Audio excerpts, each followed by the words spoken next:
નમસ્કાર, હું છું પ્રિયા અને તમે જોઈ રહ્યા છો જનતા કી જાણકારી ન્યૂઝ।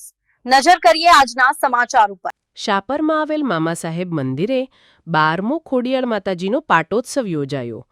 કોટડા સાંગાણી તાલુકાના શાપર મેઇન રોડ પર આવેલ મામા સાહેબ મંદિર ખાતે આજ રોજ ખોડિયાર માતાજીનો 12મો પાટોત્સવ યોજાયેલ હતો, જેમાં હરેશભરી તેરૈયાના મુખેથી શાસ્ત્રોક્ત વિધિથી માતાજીનું પૂજન અર્ચન તેમજ સામૂહિક મહાઆરતી વગેરે કરવામાં આવેલ હતું, તેમજ બપોરે બીડું હોમી પાટોત્સવની પૂર્ણાહુતિ કરવામાં આવેલ હતી, તેમજ ઉપસ્થિત ભક્તોએ માતાજીનો પ્રસાદ પણ આરોગ્યો હતો।